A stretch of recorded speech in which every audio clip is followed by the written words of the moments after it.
জানবো হচ্ছে অনুবর্ণ। অনুবর্ণ হচ্ছে ব্যঞ্জন বর্ণের সংক্ষিপ্ত রূপ।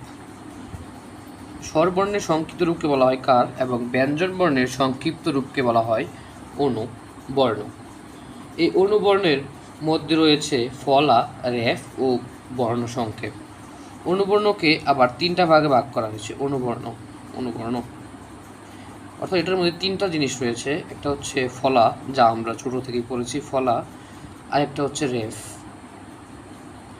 এবং আরেকটা হচ্ছে কি বর্ণ সংক্ষেপ।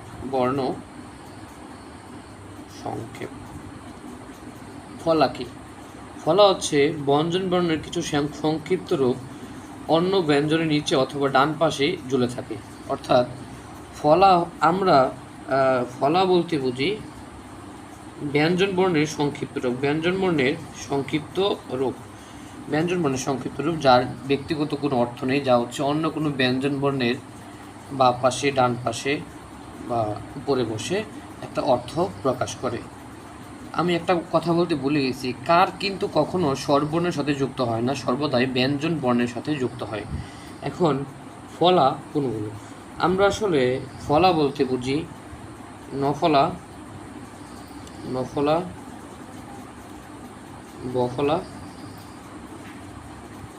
মফলা, তারপর হচ্ছে জফলা,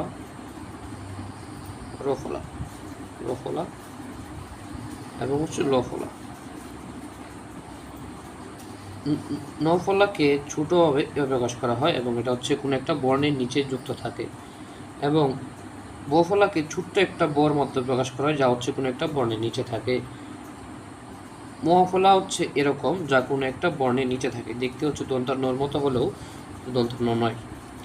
এবং জফলা হচ্ছে এরকম একটা চিহ্ন, যাকে বলি জফলা। রফলা হচ্ছে এরকম, যা আমরা সবাই চিনি। এবং লফলা হচ্ছে দেখতে লয়ের ল, কিন্তু ছোট্ট একটা ল, যা হচ্ছে কোনো একটা বর্ণের নিচে থাকে। আশা করি ক্লিয়ার। তারপর হচ্ছে রেফ।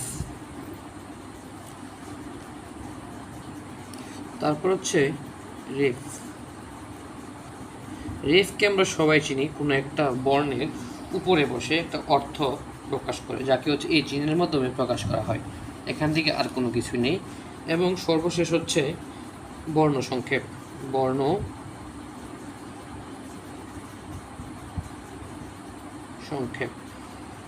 সংক্ষেপ বলতে বোঝায় যুক্তবর্ণ লিখতে অনেক সময় বর্ণকে সংক্ষেপ করার প্রয়োজন হয়, এগুলোকে বলা হয় বর্ণ সংক্ষেপ। অর্থাৎ যুক্তবর্ণ যখন আমরা লিখি তখন কোনো একটা বর্ণকে সংক্ষিপ্ত আকারে লেখা হয়।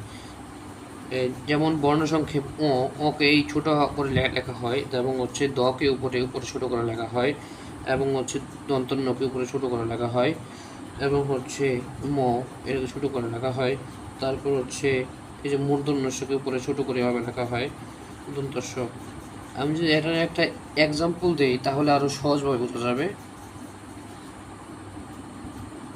যেমন হচ্ছে এই যে, যেমন হচ্ছে কী বলা যায়, কণ্ঠ আমরা কীভাবে লিখি, ক দন্ত ন ঠ।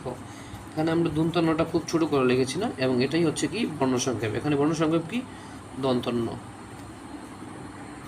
এগুলো আসলে কঠিন কোনো কিছু না, এই পর্যন্ত যেটুকু দেখিয়েছি খুবই সহজ লেগেছে আশা করি।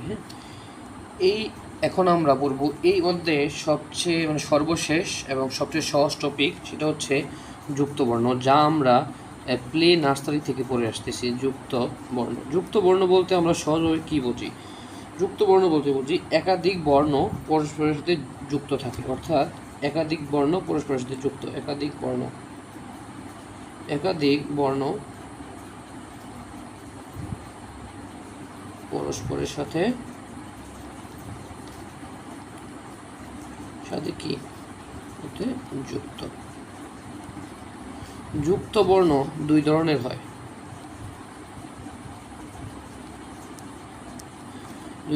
একটা হচ্ছে স্পষ্ট যুক্তবর্ণ, আর একটা হচ্ছে কি অস্পষ্ট যুক্তবর্ণ।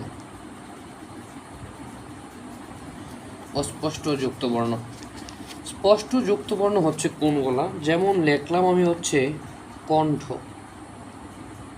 এখানে যুক্তবর্ণ বাংলা কি হবে? যোগ দন্তান্ন যোগ ঠ, অর্থাৎ দন্তান্ন ঠ এর যে দন্তান্ন যোগ ঠ এটা আমরা সহজেই দেখতে পাচ্ছি, সুতরাং এটা স্পষ্ট। অস্পষ্ট কোনটা? যেমন আমরা যখন লিখি কক্ষ ক্ষিয়, ক্ষিয়কে বাংলায় আমরা পাই হচ্ছে ক যোগ মূর্ধন্য ষ, অর্থাৎ ক্ষিয়কে আমরা যখন ভাঙি তখন আমরা পাই ক যোগ মূর্ধন্য ষ। আমি যদি আরেকটা দেখাই, যেমন আমরা লিখি হচ্ছে রক্ত, রক্ত, রক্তকে যখন এটাকে আমরা ভাঙি তখন আমরা পাবো হচ্ছে ক যোগ ত। আবার আমরা অনেক সময় কি লিখি যে হচ্ছে কীভাবে লিখি আমরা, যে এভাবে লিখি আমরা হচ্ছে অজ্ঞ।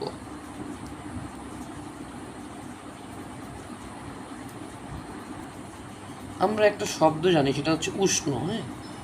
উষ্ণ, আমরা যখন এই শব্দটাকে ভাঙি তখন আমরা পাই হচ্ছে মূর্ধন্যস্য যোগ মূর্ধন্য।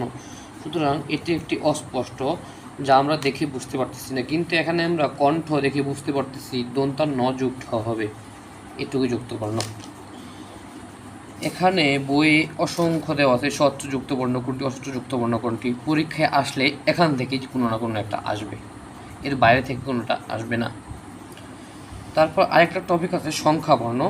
বাংলা ভাষায় সংখ্যা নির্দেশের জন্য 10টি সংখ্যাবর্ণ রয়েছে। এখান থেকে পড়ার এটুকুই আছে। সংখ্যাবর্ণ হচ্ছে 1 থেকে 9 এবং 0, মোট 10টি সংখ্যাবর্ণ রয়েছে। চলো এখন আমরা কয়েকটা প্রশ্ন সলভ করি। এখানে দেওয়া আছে ব্যঞ্জনের সঙ্গে কার বর্ণ বা হর্ষ চিহ্ন না থাকলে কোন ধ্বনি আছে বলে ধরে নেওয়া হয়।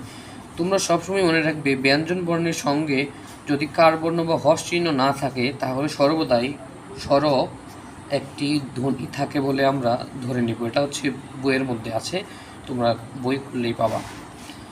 তারপর হচ্ছে এই যুক্তবর্ণটি কোন কোন বর্ণ দিয়ে গঠিত। একটু আগে আমরা পড়েছি, কি পড়েছিলাম? উষ্ণ। দেখো শব্দে আমরা যখন বলছি উষ্ণ, কি কি আসছে? এটা একটা অস্পষ্ট না? উষ্ণ, তাহলে কি? মূর্ধন্যস্য যোগ মূর্ধন্য। আমরা কিন্তু উচ্চারণে বলে দিচ্ছে উষ্ণ, অর্থাৎ কি উচ্চারণের সর্বশেষ মূর্ধন্য উচ্চারণ হচ্ছে, তাই মূর্ধন্য এবং মূর্ধন্যস্য তো আসেই, মূর্ধন্য এবং এটা হবে ছোট গ। তারপর আমরা দেখি স্বরবর্ণের সংক্ষিপ্ত রূপকে বলা হয় কি? স্বরবর্ণের সংক্ষিপ্ত রূপকে বলা হয় কার বর্ণ। ব্যঞ্জন বর্ণের সংক্ষিপ্ত রূপকে কি বলা হয়? ফলা। তারপর আমরা দেখি নিচের কোন জোড়াটি যুক্তবর্ণের রূপভেদকে প্রকাশ করে। আমরা কি জানি যুক্তবর্ণ দুই ধরনের হয়, স্পষ্ট স্বচ্ছ ও অস্বচ্ছ, অর্থাৎ স্পষ্ট ও অস্পষ্ট। হ্যাঁ, আমরা কি জানি বাংলা কার বর্ণের সংখ্যা কতটি? 10টি। বাংলা সংখ্যাবর্ণ কতটি? 10টি। তার মানে কি বুঝলাম? এই টপিক ধ্বনি এবং বর্ণ খুবই সহজ একটা জিনিস। তোমাদের কনফিউশন হতে পারে স্পষ্ট যুক্তবর্ণ, অস্পষ্ট যুক্তবর্ণ এটার ক্ষেত্রে। এখন তোমরা এটার জন্য কি করবা? তোমাদের উচ্চারণটা খেয়াল করবা। তুমি দেখো, আমি যখন উষ্ণ শব্দ উচ্চারণ করছি, উষ্ণ, তখন কিন্তু এখানে শেষে মূর্ধন্য উচ্চারণ হচ্ছে উষ্ণ। সেক্ষেত্রে কী হবে? মূর্ধন্য স প্লাস মূর্ধন্য হবে। হ্যাঁ, আবার যখন কণ্ঠ উচ্চারণ করি তখন কি হচ্ছে? কণ্ঠ, মানে কি? দন্তান্ন যোগ ঠ। মনেটা স্পষ্ট ছিল। হ্যাঁ, এটা একটু পড়লেই তোমরা বুঝতে পারবা। এখন প্রশ্ন হচ্ছে তোমরা বাংলা ব্যাকরণ আসলে কীভাবে পড়বা। হ্যাঁ, বাংলা ব্যাকরণে কি আসে? বহু নির্বাচনী আছে 30টা। তুমি চাইলেই এখানে 3-4 পৃষ্ঠা হচ্ছে নিয়ম দেওয়া আছে, তোমার নিয়ম পড়ার প্রয়োজন নেই। তোমার পরীক্ষায় প্রশ্ন আসবে বহু নির্বাচনী, 3টা ভুল উত্তর দেওয়া থাকবে, একটা সঠিক উত্তর দেওয়া থাকবে। হ্যাঁ, তোমার কাজ কি? তোমার কাজ হচ্ছে 3টা ভুল বাদ দিয়ে যেটা সঠিক সেটা বৃত্ত ভরাট। হ্যাঁ, বৃত্ত ভরাট। এই জন্য কী করতে হবে? তোমাকে এমসিকিউ সলভ করতে হবে। MCQ solve. আজকের ক্লাস করার পরে আমি খাতার ছবি দিয়ে দিচ্ছি। খাতার ছবি দেখে এটা হচ্ছে নোট করে, তারপর গাইডে এই টপিক থেকে যতগুলো বোর্ড কোশ্চেন আছে সবগুলো সলভ করতে হবে আজকে। হ্যাঁ, যে অংশটুকু বা যেই এমসিকিউটা বুঝবে না সেটা হচ্ছে আমাকে দেখাবে, সেটা নিয়ে আমরা আরেকটা সেশন নেব। আমরা আরেকটা কি নেব? Session, solve session. আশা করি সম্পূর্ণ ক্লাসটুকু করলে ধ্বনি ও বর্ণ নিয়ে আর কোনো সমস্যা থাকবে না এবং এখান থেকে যে কোনো প্রশ্ন আসলে সেটা আমরা উত্তর করতে পারবো।